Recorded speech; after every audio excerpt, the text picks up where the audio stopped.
Silencio, oscuridad absoluta, 4000 metros bajo la superficie del Pacífico.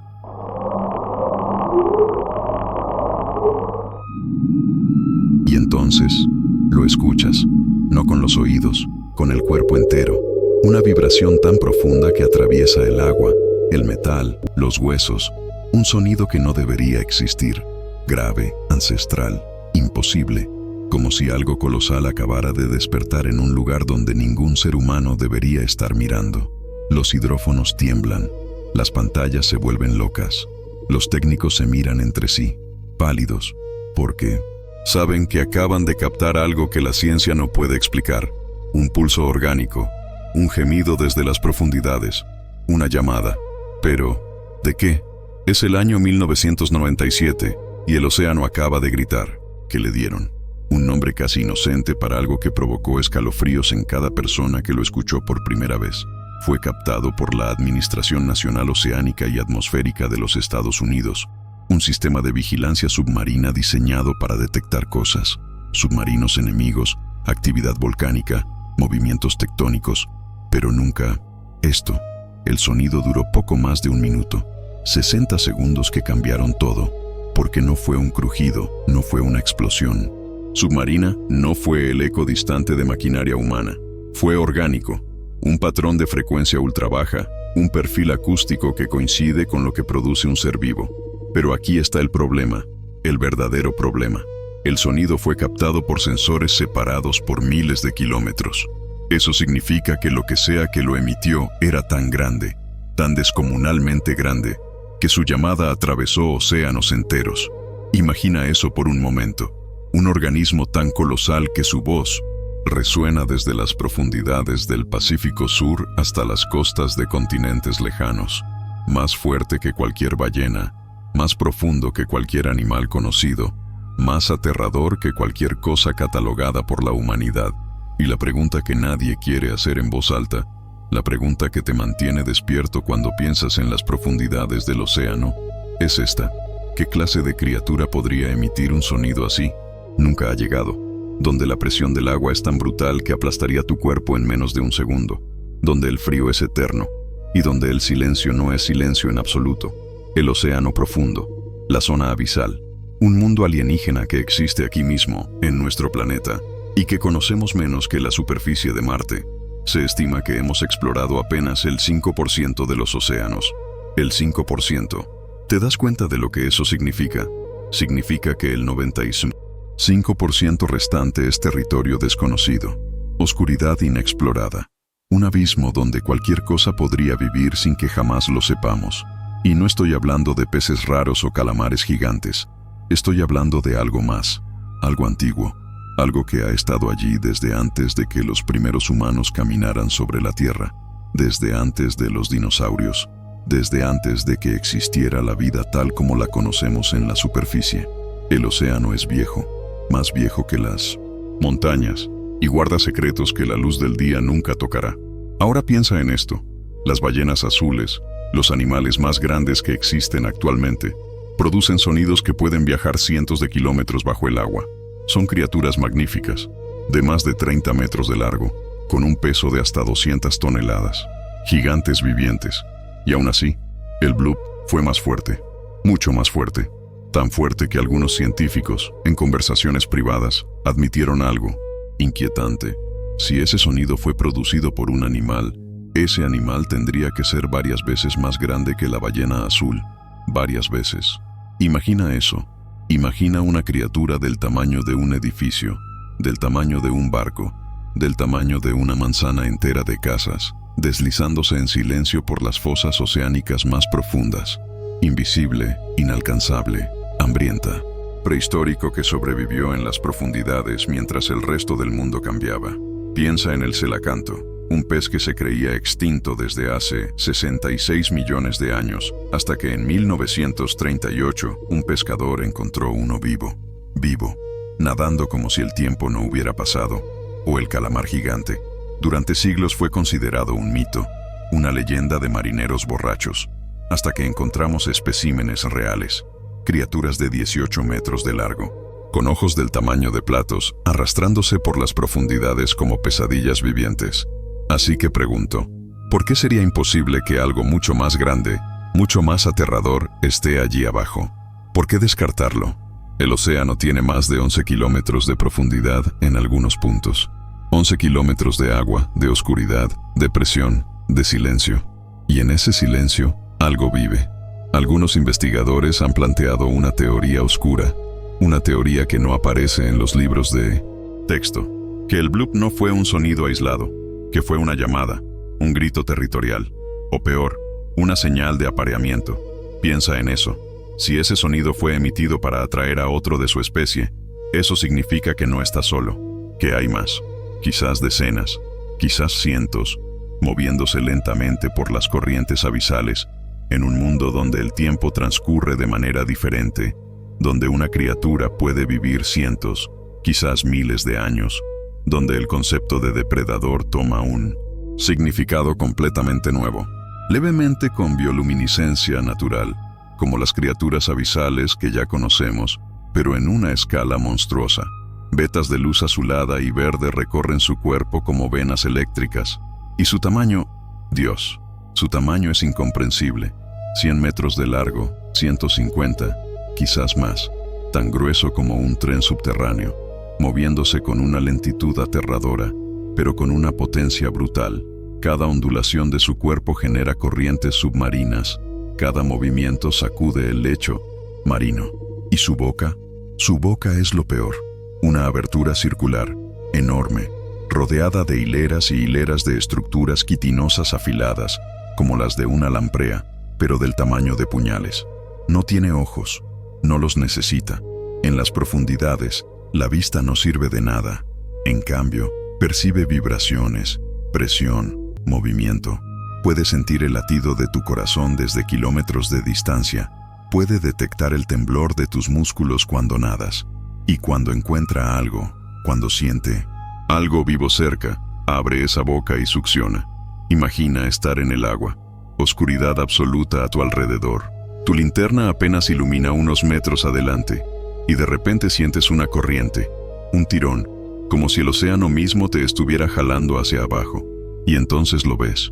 Esa boca abriéndose, una caverna viviente, del tamaño de una casa, y tú, insignificante, flotando, siendo arrastrado hacia adentro. No hay escape, no hay forma de nadar contra esa fuerza. En segundos, desapareces, tragado entero, y el océano vuelve al silencio, como si nunca hubieras existido. Se mueve miles de metros bajo sus pies. Es pasada la medianoche. El océano está en calma, casi demasiado calmo. Esa quietud antinatural que los marineros viejos reconocen como una advertencia. Uno de los tripulantes está en cubierta, fumando un cigarrillo, mirando el agua negra que se extiende en todas direcciones. Y entonces siente algo, una vibración. No la escucha, la siente en el pecho, en los huesos, como si algo gigantesco acabara de moverse justo debajo del barco. Se asoma por la borda y mira hacia abajo. El agua está oscura, pero hay algo más. Una oscuridad dentro de la oscuridad. Una sombra tan grande que no puede ver dónde termina. Y esa sombra se está moviendo, lentamente, ascendiendo. El hombre retrocede, con el corazón latiéndole tan fuerte que puede escucharlo en sus oídos. Grita a sus compañeros, pero su voz suena pequeña, insignificante contra el silencio del océano. Y entonces el barco se inclina. No es una ola, no es el viento. Es como si algo lo estuviera jalando desde abajo.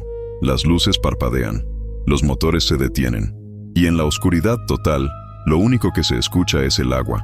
Agua moviéndose, remolineando, siendo succionada hacia abajo. El barco gime, el metal cruje, y los hombres gritan, pero sus gritos no llegan a ninguna parte. Solo hay océano, oscuridad, y ese tirón implacable hacia las profundidades.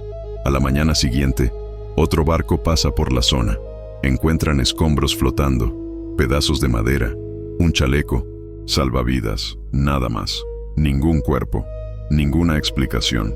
Solo el reporte de una embarcación desaparecida que se archiva junto a cientos de otros casos similares. Misterios del mar, dirán. Tormentas repentinas, fallas mecánicas, pero nunca mencionarán la verdad. Nunca hablarán de lo que realmente vive allá abajo. registros, aunque clasificados, de submarinos de investigación que han reportado contactos acústicos inexplicables en las profundidades, pings en el sonar que no coinciden con nada conocido, objetos masivos que aparecen en las pantallas y luego desaparecen como si nunca hubieran estado allí. En 1999, 2 años después del bloop, un submarino de investigación francés estaba explorando una fosa oceánica en el Pacífico. A más de 5.000 metros de profundidad, sus sensores detectaron algo moviéndose a su alrededor, algo grande. Los ocupantes describieron una sensación de estar siendo observados. Aunque a esa profundidad no hay luz, no hay forma de que nada pueda verlos, pero lo sentían. Y cuando intentaron ascender, reportaron una resistencia extraña en el agua, como si algo estuviera nadando justo debajo de ellos, bloqueándoles el paso. Finalmente lograron subir, pero cuando revisaron el casco del submarino encontraron marcas, rasguños, profundos en el metal, marcas de presión que no tenían explicación. El reporte oficial habló de contacto con formaciones rocosas, pero los técnicos que examinaron el submarino dijeron algo diferente en privado. Esas marcas eran orgánicas. Algo vivo había rozado el submarino, algo que dejó surcos en metal de grado militar como si fuera papel. Bloop fue detectado. Ha habido otros sonidos, no tan fuertes, no tan claros, pero similares. Patrones de frecuencia baja que aparecen y desaparecen sin aviso, a veces en el mismo lugar, a veces separados por miles de kilómetros. Hay un patrón que los investigadores han notado pero que raramente discuten públicamente. Estos sonidos parecen seguir las corrientes oceánicas profundas, como si algo estuviera migrando, moviéndose a través de rutas submarinas específicas, rutas que han existido durante millones de años, moldeadas por la rotación de la Tierra y la temperatura del agua. Rutas que una criatura antigua podría conocer instintivamente, grabadas en su ADN desde tiempos prehistóricos. Imagina un mapa del océano. Ahora imagina líneas trazadas donde estos sonidos han sido detectados.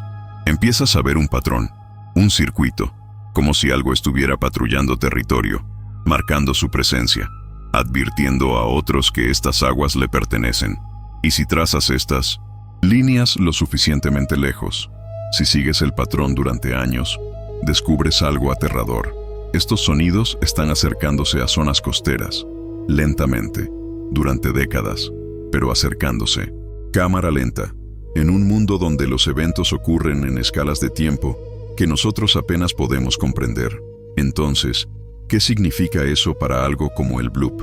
Si esa criatura existe, si realmente es un organismo vivo de proporciones colosales, podría tener cientos de años, miles incluso.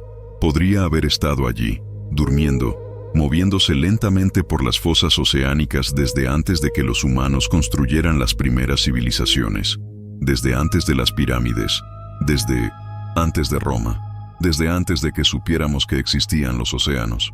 Y si ha estado allí todo este tiempo, ¿por qué hizo ese sonido en 1997? ¿Qué cambió? ¿Qué provocó que una criatura que quizás había permanecido en silencio durante siglos decidiera gritar? Hay teorías oscuras que te hacen cuestionar todo lo que crees saber sobre nuestro planeta. Algunos dicen que el bloop no estaba cazando, no estaba comunicándose con otros de su especie, estaba llamando a algo más profundo, algo más antiguo, algo que lleva dormido en el lecho marino desde antes de que existiera la humanidad. ¿Y si el bloop fue una llamada de advertencia? ¿Una señal de que algo está cambiando en las profundidades? ¿De que algo está despertando? Que rodeaba el mundo entero. Tiamat en la mitología babilónica, el dragón del caos primordial. Cthulhu en las historias de Lovecraft, durmiendo en la ciudad sumergida de R'lyeh. ¿Y si estas historias no son solo mitos? ¿Y si son recuerdos ancestrales? Advertencias transmitidas de generación en generación sobre algo que nuestros antepasados vieron, algo que los aterrorizó tanto que lo convirtieron en leyenda para asegurarse de que nunca fuera olvidado, porque olvidar sería peligroso. Olvidar significaría bajar la guardia. El océano cubre más del 70% de nuestro planeta. 70%. Y en ese 70%, en las partes más profundas, más oscuras, más inexploradas, podría existir cualquier cosa. Literalmente cualquier cosa. Criaturas que hacen que los dinosaurios parezcan pequeños. Organismos tan alienígenas que ni siquiera reconoceríamos como vida si los viéramos. Y quizás, solo quizás, estas criaturas prefieren que no las encontremos. Hay un concepto en biología marina que pocos conocen. Se llama gigantismo abisal. Es el fenómeno por el cual las criaturas que viven en las profundidades tienden a ser mucho más grandes que sus parientes de aguas superficiales. Calamares gigantes, isópodos del tamaño de gatos, gusanos de tubo de varios metros de largo. La presión, el frío y la oscuridad parecen favorecer tamaños enormes. Ahora imagina ese principio llevado al extremo. Imagina una criatura que ha evolucionado durante millones de años en las partes más profundas del océano, donde nunca llega la luz, donde la presión es aplastante, donde no hay límites de espacio. ¿Qué tan grande podría crecer? ¿50 metros? ¿100? ¿200? ¿Hay siquiera un límite? La ballena azul es el animal más grande que ha existido jamás en la Tierra, al menos según nuestros registros, pero solo conocemos los animales que hemos visto, que hemos catalogado, que hemos estudiado. ¿Qué hay de los que nunca hemos visto? ¿Los que viven en lugares donde nunca hemos mirado? ¿Los que se mueven en la oscuridad total, alimentándose de cosas que ni siquiera sabemos que existen? Bioluminiscencia normal del plancton, sino con un brillo más profundo, más azul, que se extendía desde las profundidades. Los pescadores dijeron que parecía como si algo gigantesco estuviera pasando justo debajo de la superficie, algo tan grande que desplazaba millones de litros de agua. El brillo duró casi 1 hora, moviéndose lentamente paralelo a la costa, y luego desapareció hacia mar abierto. A la mañana siguiente, los peces regresaron. Todo volvió a la normalidad, pero los pescadores más viejos, los que han pasado toda su vida en el mar, dijeron algo que te hiela la sangre. Esa cosa ha pasado antes, cada 30 o 40 años, y cada vez que pasa, alguien desaparece. No hay registros oficiales de esto, no hay investigaciones, solo historias que se cuentan en bares costeros, en muelles, entre hombres que conocen el mar mejor que nadie, y todos coinciden en algo. El océano tiene dueños, dueños que no quieren ser molestados.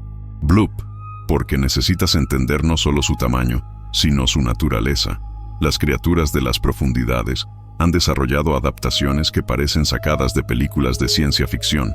Dientes transparentes como cristal, cuerpos que brillan en la oscuridad, mandíbulas que se desprenden para tragar presas más grandes que ellas mismas. Ahora imagina esas adaptaciones en una escala masiva.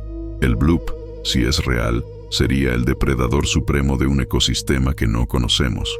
Su cuerpo estaría diseñado para la caza en completa oscuridad. Quizás tenga órganos especializados para detectar campos eléctricos, como los tiburones, pero amplificados 1000 veces. Podría sentir tu corazón latiendo desde kilómetros de distancia bajo el agua. Su piel, además de la bioluminiscencia, probablemente sería casi transparente en algunas partes, como la de muchas criaturas abisales. Imagínalo, un monstruo de 100 metros de largo, parcialmente invisible en la oscuridad del océano, moviéndose sin hacer ruido excepto cuando decide hacerlo, cuando decide que quiere ser escuchado. Bloop, imagina esa criatura colosal, enrollada en el fondo de una fosa oceánica, a 7 u 8 mil metros de profundidad, en completa quietud, tan inmóvil que se confunde con el lecho marino, su metabolismo reducido al mínimo, esperando, no días, no semanas, esperando meses, quizás años, hasta que sus sensores internos detectan algo, una vibración, un movimiento, algo vivo pasando miles de metros por encima, y entonces se mueve, todo ese cuerpo masivo, toda esa musculatura adaptada a presiones extremas, se activa de golpe, se impulsa hacia arriba con una fuerza que genera corrientes capaces de volcar barcos en la superficie, asciende a través de kilómetros de agua en minutos, con esa boca circular abriéndose, expandiéndose, creando un vórtice de succión que arrastra todo a su paso. Peces, calamares, cualquier cosa que tenga la mala suerte de estar en su camino. Y cuando alcanza a su presa, cuando esa boca se cierra, los dientes quitinosos se clavan, las mandíbulas se contraen, y lo que sea que haya atrapado desaparece en un esófago del tamaño de un túnel. No hay masticación, no hay muerte rápida, solo oscuridad, presión y ácidos digestivos que tardan semanas en procesar la comida, porque en las profundidades nada se desperdicia. Una sola comida puede sustentar a una criatura así durante meses. ¿Cuántos barcos han desaparecido en el océano sin explicación? Miles. Decenas de miles a lo largo de la historia. La mayoría se atribuyen a tormentas, fallas mecánicas, errores humanos. Pero hay casos, muchos casos, donde las condiciones eran perfectas. Cielo despejado, mar en calma, equipos en perfecto estado. Y aún así, el barco simplemente desapareció. El Triángulo de las Bermudas es famoso por esto, pero hay otras zonas. El Mar del Diablo cerca de Japón, ciertas regiones del Pacífico Sur, lugares donde los barcos tienen más probabilidades de no regresar. Y todos estos lugares tienen algo en común: profundidades extremas muy cerca de rutas de navegación, fosas oceánicas que descienden kilómetros bajo la superficie, lugares perfectos para que algo grande se esconda y espere. ¿Qué pasaría si una criatura como el Bloop aprendiera que esos objetos grandes que flotan en la superficie contienen comida? No la comida que busca normalmente, sino algo diferente. Algo que emite calor, que hace ruido, que se mueve de formas predecibles. Los barcos. Y dentro de los barcos, criaturas pequeñas, blandas, llenas de proteínas. Nosotros. Del barco, como si estuvieran huyendo de algo. Luego, el agua misma cambió de color. Se volvió más oscura, casi negra, en un círculo enorme alrededor de la embarcación. El capitán ordenó acelerar, intentar salir de esa zona, pero entonces sintieron el tirón.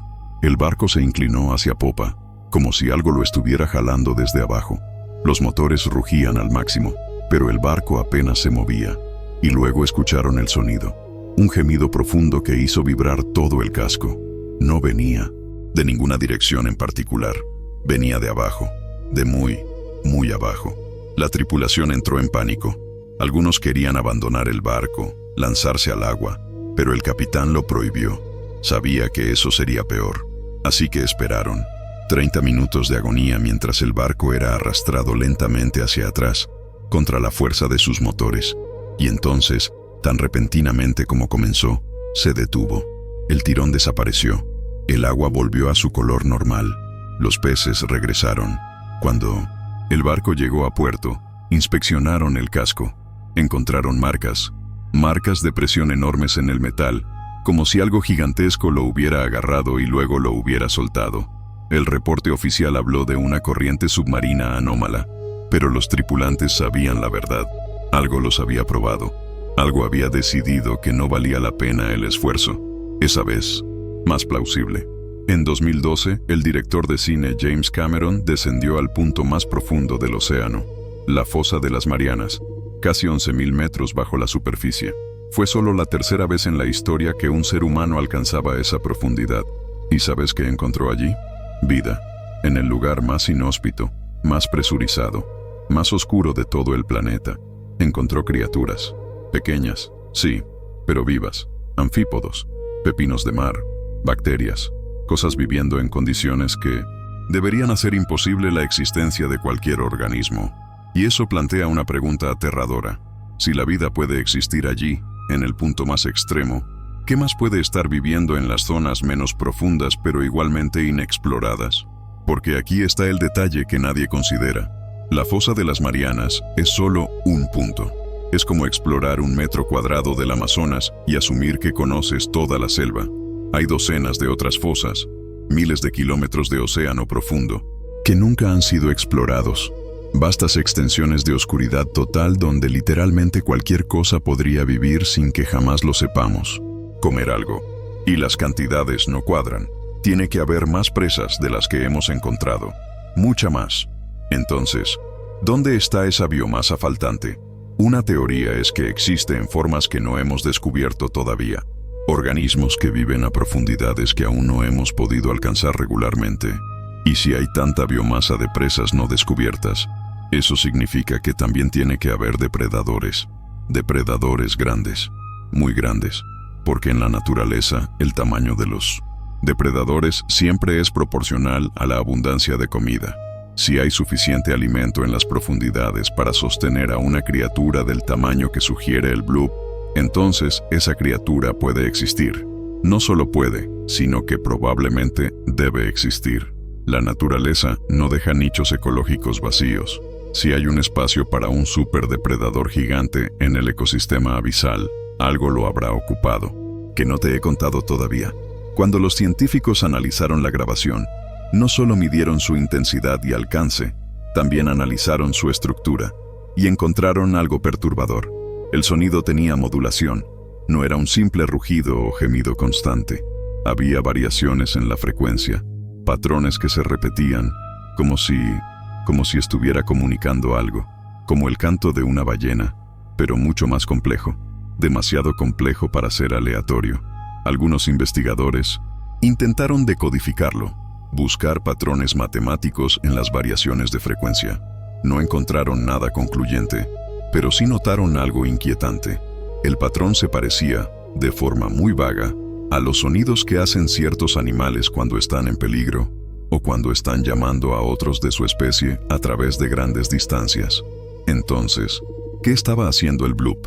¿Estaba advirtiendo sobre algo? ¿Estaba llamando? ¿Estaba reclamando territorio? Y esto es lo que realmente te hace pensar, ¿estaba respondiendo a algo que nosotros hicimos sin darse cuenta? ¿O siglos?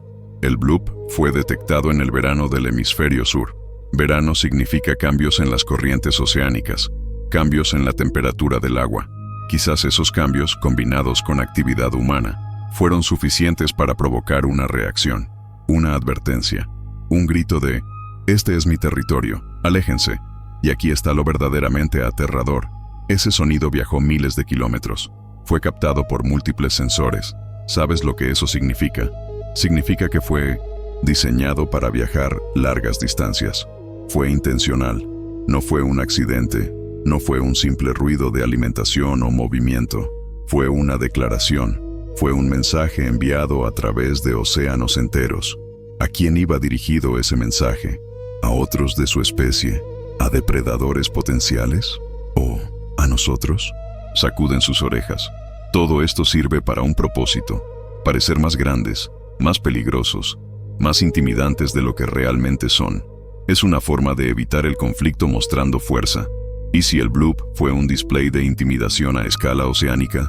Una criatura del tamaño de un edificio, consciente de que cada vez hay más actividad humana en su territorio, decidió enviar un mensaje: soy enorme, soy poderoso, no se metan conmigo. El problema es que nosotros, en nuestra arrogancia, lo catalogamos como un fenómeno interesante y seguimos adelante. No entendimos la advertencia, y quizás por eso no ha vuelto a hacer ese sonido. O quizás lo ha hecho, pero en lugares donde no tenemos sensores. O quizás ha cambiado de estrategia. Quizás decidió que las advertencias no funcionan y ahora simplemente actúa, que no pueden explicar. Estos testimonios nunca son oficiales, nunca aparecen en reportes científicos, pero circulan, siempre circulan. Un buzo de aguas profundas, cuyo nombre no puedo revelar, trabajaba en una plataforma petrolífera en el Atlántico Sur. Su trabajo era inspeccionar las estructuras submarinas, bajar hasta 150 metros de profundidad con un traje presurizado. En una de sus inmersiones, mientras estaba inspeccionando una de las patas de la plataforma, vio algo en la oscuridad debajo de él. Al principio pensó que era una corriente moviendo sedimento, pero luego se dio cuenta de que el movimiento era demasiado uniforme, demasiado dirigido. Encendió su linterna más potente y apuntó hacia abajo. La luz se perdía en la oscuridad, pero alcanzó a ver algo. Una forma que se movía, y esa forma era más grande que la plataforma entera. Dice que lo que más lo aterrorizó no fue el tamaño, sino la forma en que se movía, con propósito, con inteligencia, como si estuviera estudiando la estructura, decidiendo si era comestible o no. El buzo cortó la inspección, subió lo más rápido que pudo sin arriesgarse a enfermedad de descompresión, y cuando llegó a la superficie, renunció en el acto. Nunca volvió a sumergirse. Mostró algo extraño, un objeto masivo, enterrado parcialmente en el sedimento del fondo oceánico, a casi 6.000 metros de profundidad. Al principio pensaron que era una formación geológica, quizás un volcán submarino inactivo, pero entonces el objeto se movió, lentamente, muy lentamente, pero se movió, se reposicionó, y luego desapareció del sonar, como si se hubiera hundido más profundo en el lodo, o como si se hubiera alejado nadando a un área fuera del rango de detección. El Misinemantus, capitán del barco, ordenó abandonar la zona inmediatamente. Dijo que en sus 30 años navegando nunca había visto algo así. El reporte oficial menciona anomalía acústica no identificada, pero la tripulación sabe lo que vieron. Algo vivo, algo enorme, algo que prefería permanecer oculto. Batipelágica. Aquí la presión es más de 100 veces la presión atmosférica al nivel del mar. La temperatura ronda los 2 o 3 grados centígrados. No hay luz solar, solo oscuridad absoluta interrumpida ocasionalmente por los destellos bioluminiscentes de criaturas que han evolucionado para producir su propia luz. Pero eso no es lo más perturbador. Lo más perturbador es que este ambiente, este infierno alienígena, cubre enormes extensiones de nuestro planeta, millones de kilómetros, cuadrados de territorio completamente inexplorado. Es como si tuviéramos un continente entero del que no sabemos absolutamente nada, excepto que existe y que está lleno de vida que desafía toda lógica.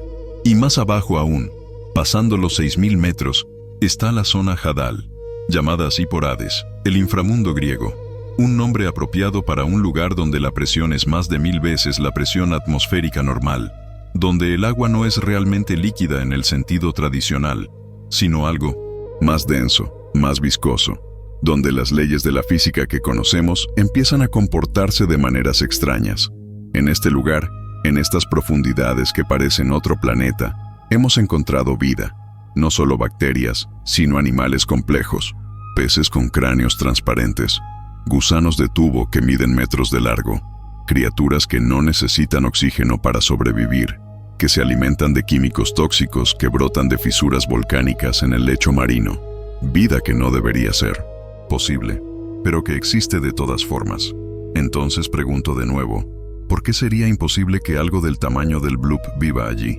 Si la vida ya ha encontrado formas de sobrevivir en las condiciones más extremas imaginables, ¿qué nos hace pensar que no podría existir un depredador supremo adaptado a ese entorno? Estaban dominados por reptiles marinos gigantescos, mosasaurios de 18 metros de largo, plesiosaurios con cuellos interminables, megalodones, tiburones del tamaño de autobuses que podían partir una ballena por la mitad de un solo mordisco.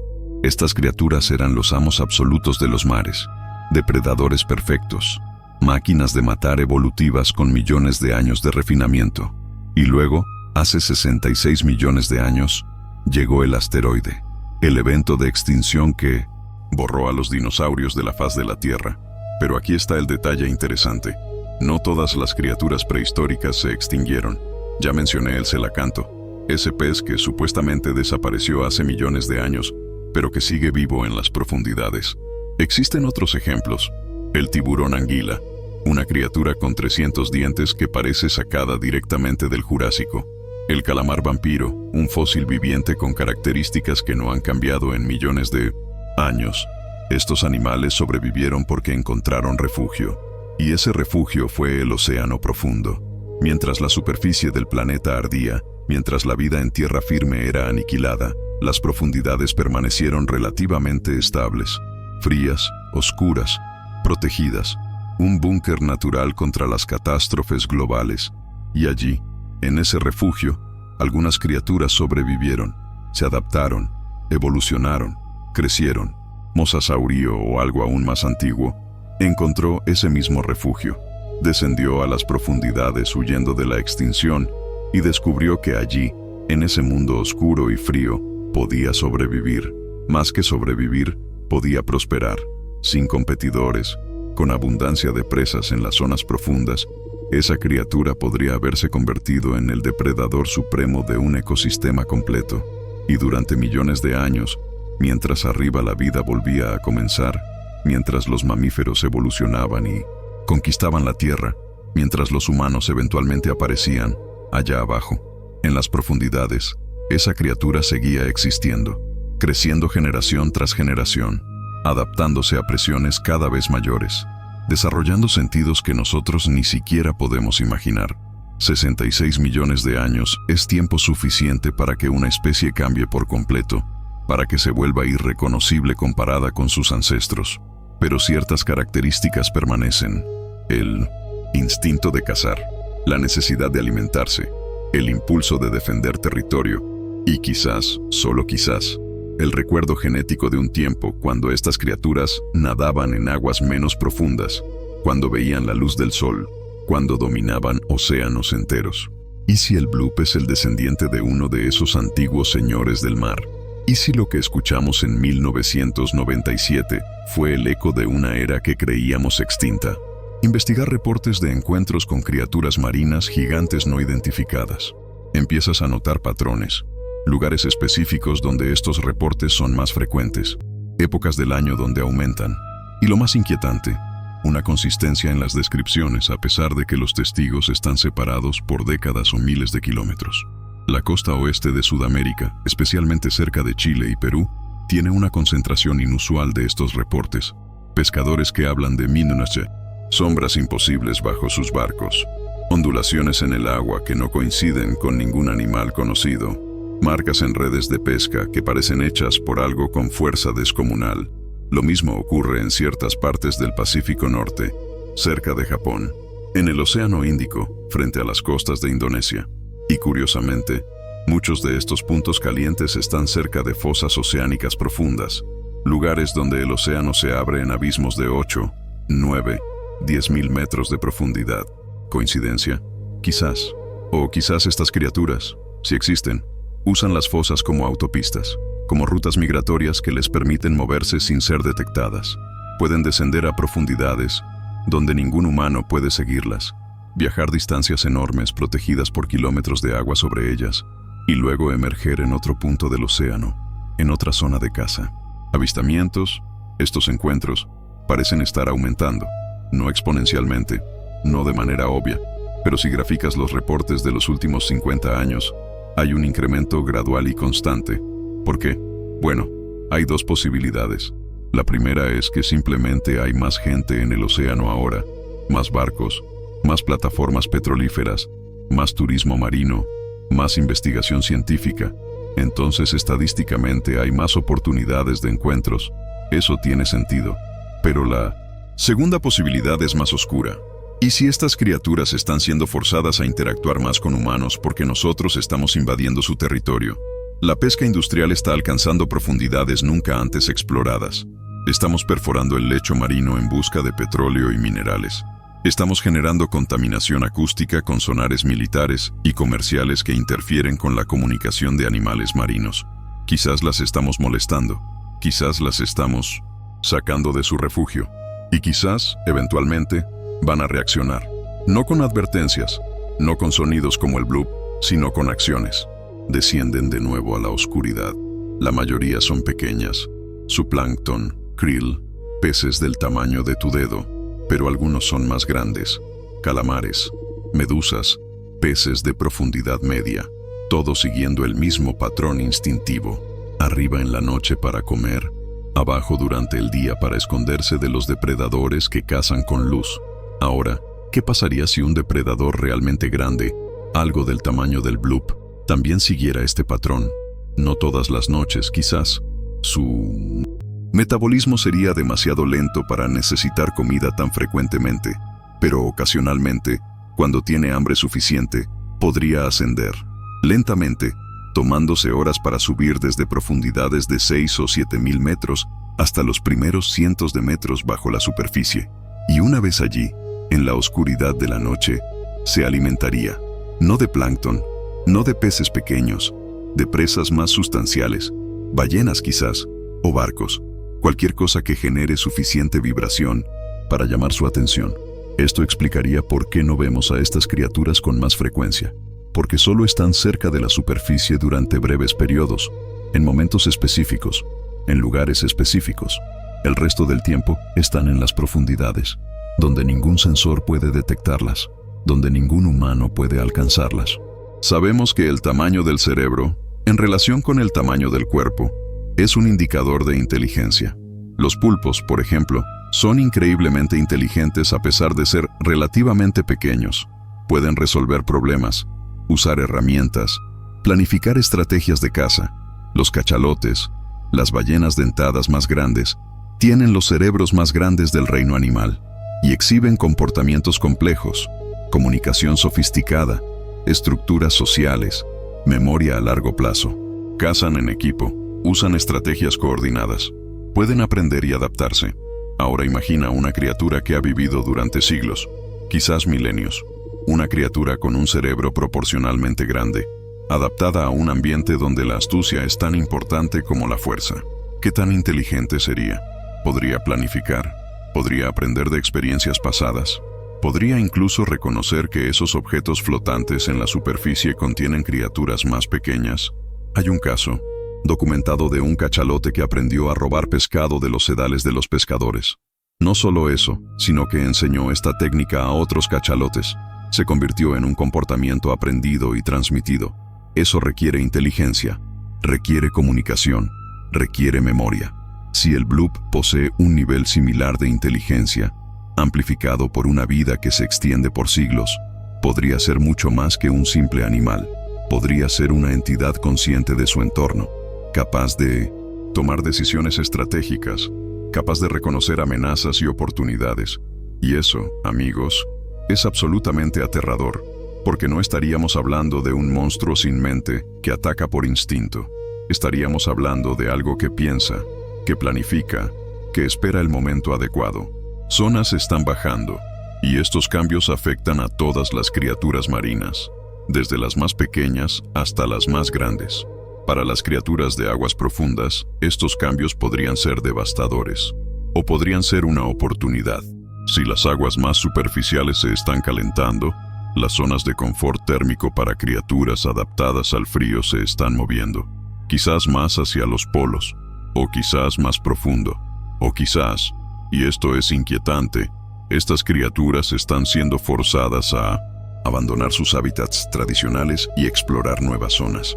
¿Y si el bloop hizo ese sonido porque su hábitat estaba cambiando? Porque las condiciones que había conocido durante siglos ya no eran las mismas. Un grito de frustración, de confusión, de territorialidad mientras busca nuevos lugares donde establecerse. Y si está buscando nuevos territorios, eso significa que está moviéndose, explorando, quizás acercándose a zonas donde la actividad humana es más frecuente. Zonas costeras, rutas de navegación, plataformas petrolíferas, lugares donde un encuentro con humanos sería inevitable. Aterrador que si lo hubieran vuelto a escuchar, porque ese silencio plantea preguntas. ¿Por qué solo una vez? ¿Por qué ese sonido único, aislado, nunca repetido? Los animales no funcionan así. Las ballenas cantan constantemente. Los delfines se comunican en grupos. Los calamares gigantes, aunque esquivos, dejan evidencia de su existencia. Cuerpos que flotan a la superficie, marcas en presas, avistamientos esporádicos. Pero el bloop, una sola vez, un solo grito, y luego nada. Algunos investigadores sugieren que fue un evento único, una anomalía, algo que nunca volverá a ocurrir. Pero hay otra interpretación, una interpretación que te hace reconsiderar todo lo que crees saber sobre el océano. ¿Y si ese sonido fue exactamente lo que pareció ser? Una advertencia, un mensaje.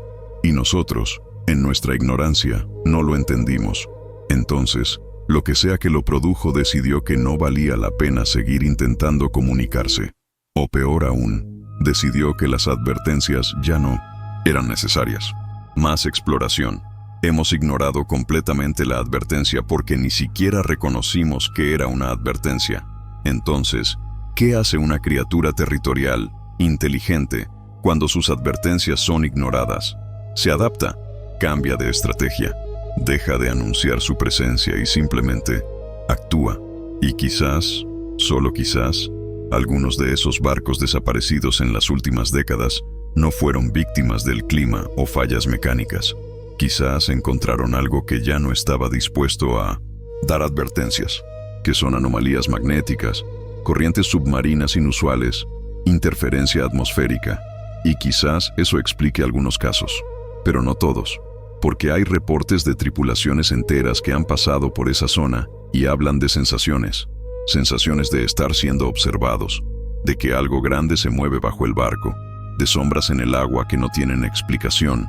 Y esta zona, curiosamente, está exactamente en la región donde fue detectado el bloop. Coincide casi perfectamente con las coordenadas. No me digas que eso no te eriza la piel. Un capitán de carguero, con quien tuve contacto indirecto a través de foros especializados, contó su experiencia cruzando esa área en el año 2008. Dijo que todo comenzó con los peces. Atunes gigantes saltando fuera del agua, delfines nadando frenéticamente en dirección opuesta a su ruta, como huyendo de algo. Luego, el sonar empezó a mostrar lecturas extrañas. Algo grande, muy grande, manteniéndose justo debajo de ellos, siguiéndolos. Al principio pensaron que era un banco de peces, pero el patrón no coincidía. Era una sola masa, compacta, moviéndose con propósito. El capitán aceleró. La cosa aceleró también. Cambió de curso. La cosa cambió de curso. Durante 3 horas, esa presencia lo siguió. Y luego, tan repentinamente como apareció, desapareció. Se sumergió más profundo y desapareció del sonar. Cuando llegaron a puerto, revisaron el casco. Encontraron rasguños profundos en el acero, como si algo con una superficie abrasiva hubiera rozado el barco. El capitán reportó contacto con objeto flotante no identificado, pero en privado, cuando hablaba con otros marineros en bares del puerto, admitía la verdad.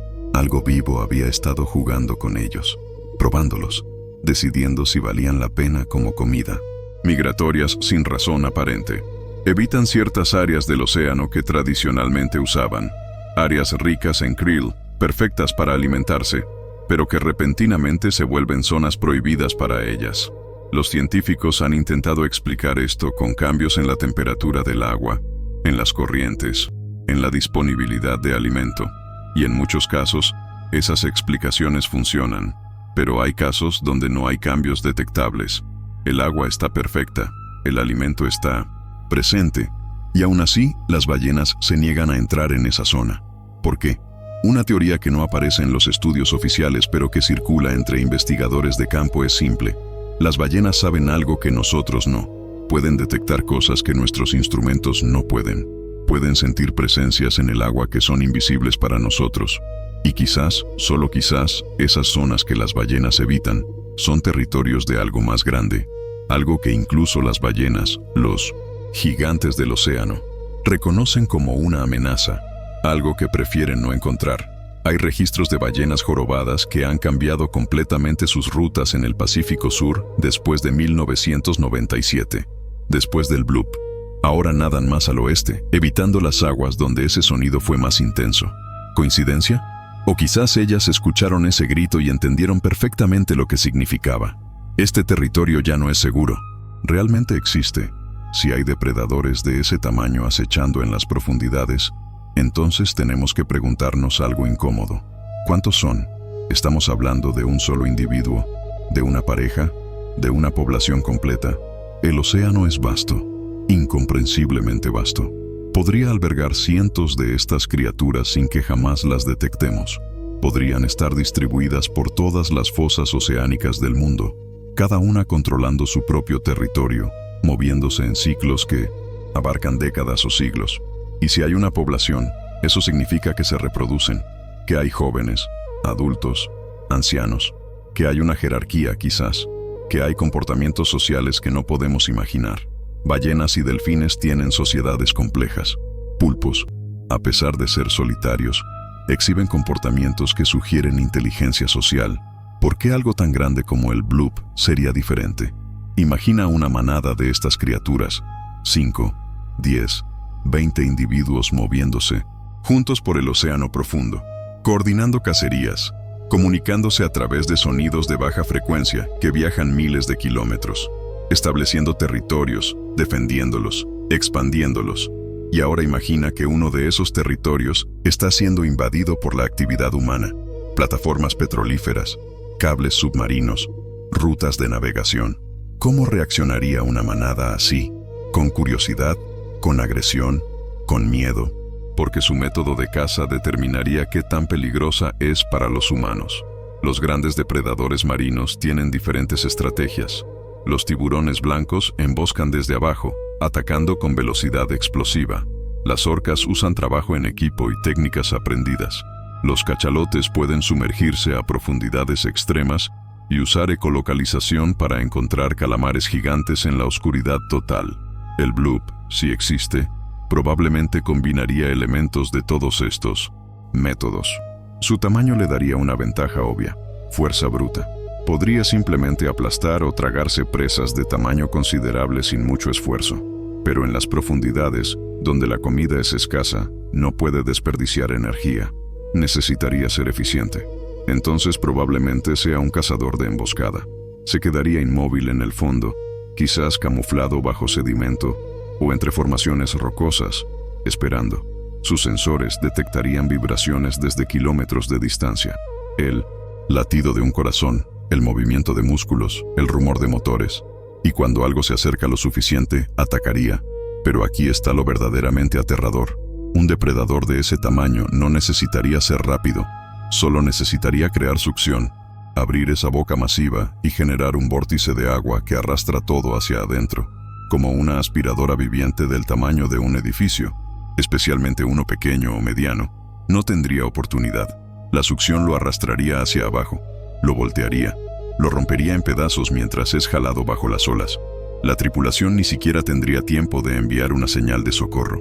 Un momento están navegando tranquilamente, al siguiente están siendo succionados hacia las profundidades, y lo peor es que no habría evidencia. Los restos del barco se hundirían miles de metros, dispersándose por el fondo oceánico. Los cuerpos nunca serían recuperados. Sería como si el barco simplemente hubiera desaparecido del mundo. Otro misterio marino archivado sin resolver. ¿Cuántos de los miles de barcos desaparecidos a lo largo de la historia terminaron así? No lo sabemos. No podemos saberlo, porque el océano no revela sus secretos fácilmente. De Australia captaron algo que llamaron The Whistle, el silbido. Un sonido agudo, modulado, que duró varios minutos. No coincidía con ningún animal conocido. En 2015, frente a las costas de Nueva Zelanda, se registró The Groan, el gemido. Un sonido grave, prolongado, que algunos describieron como biológico pero antinatural, como si algo muy grande estuviera en dolor o llamando. En 2018, en el Océano Índico, se detectó The Pulse, el pulso, una serie de golpes rítmicos de baja frecuencia que se repitieron durante casi una hora antes de desvanecerse. Los análisis sugirieron que era orgánico, pero no coincidía con ningún patrón conocido de comunicación animal. Todos estos sonidos comparten características con el bloop original. Todos fueron detectados en aguas profundas. Todos fueron más fuertes de lo que cualquier animal conocido podría producir, y ninguno ha sido explicado satisfactoriamente. Entonces pregunto, ¿son estas las mismas criaturas? ¿O son diferentes? Estamos escuchando a una población entera de organismos gigantes que viven en las profundidades, cada uno con su propia voz, su propia forma de comunicarse. Y si es así, ¿qué se están diciendo? ¿Se están avisando entre ellos sobre la creciente presencia humana? ¿Están coordinando territorios? ¿Están quizás llamándose para algo más grande? Comparas con las ubicaciones donde estos sonidos inexplicables han sido detectados. Hay superposición.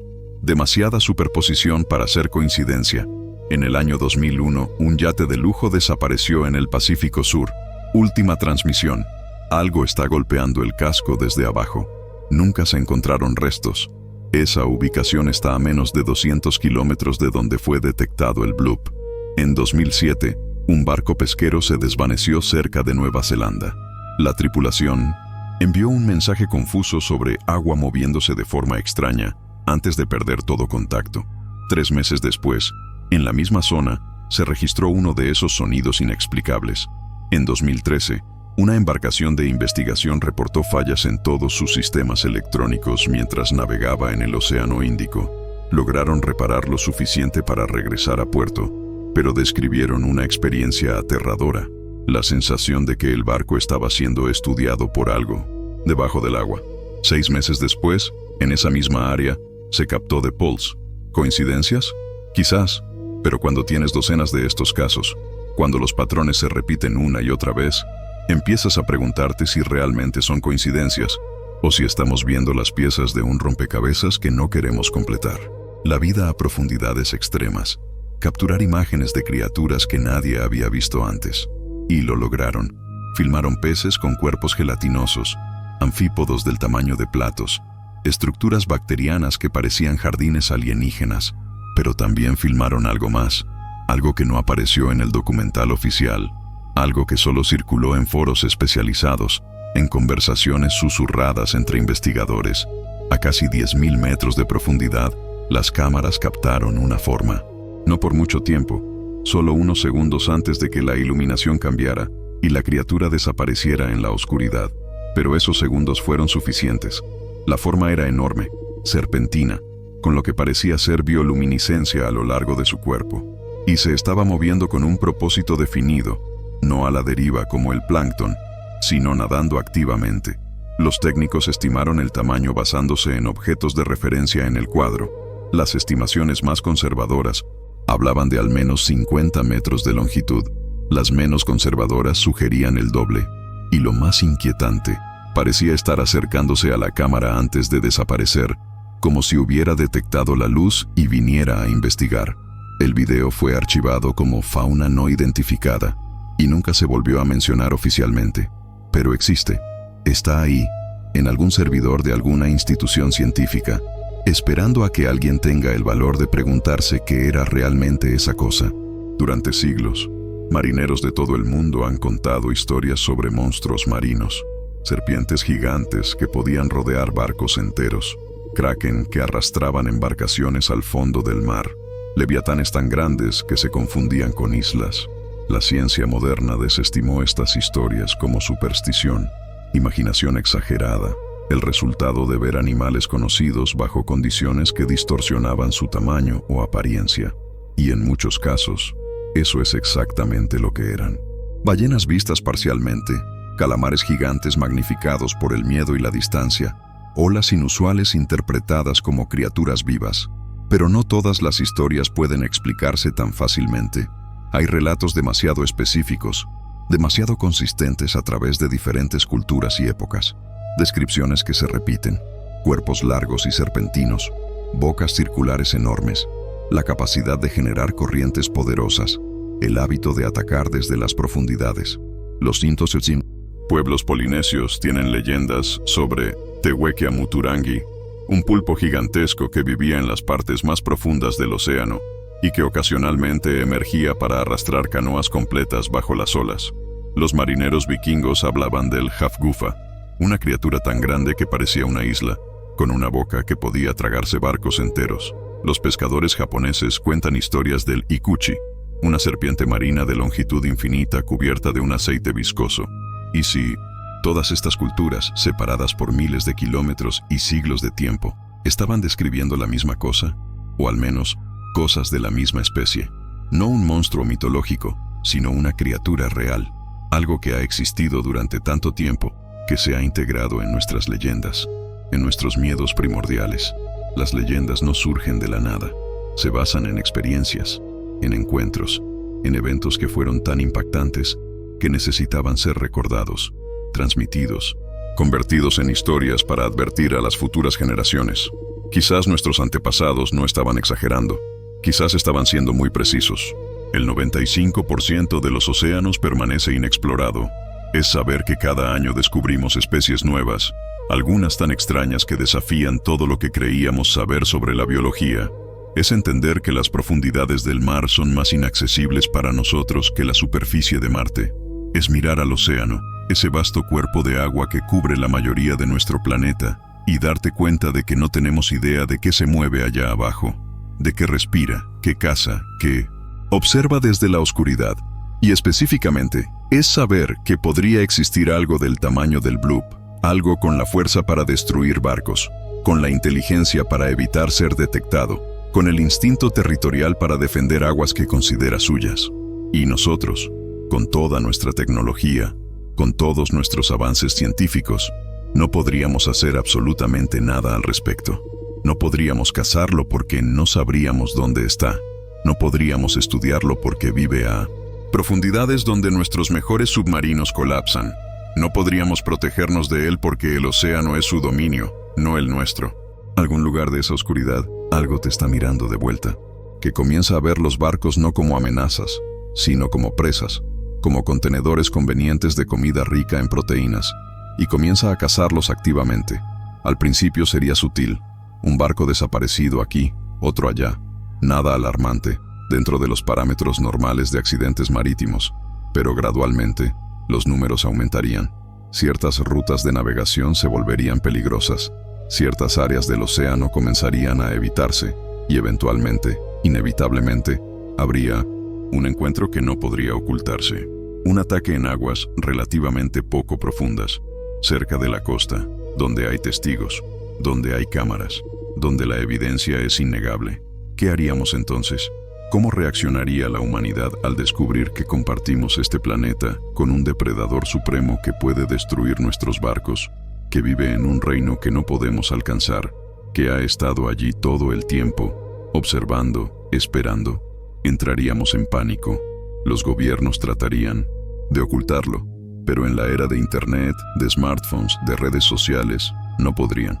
La información se filtraría, los videos circularían, y de repente el océano, ese recurso que hemos explotado libremente durante siglos, se convertiría en territorio enemigo. Los precios de todo se dispararían.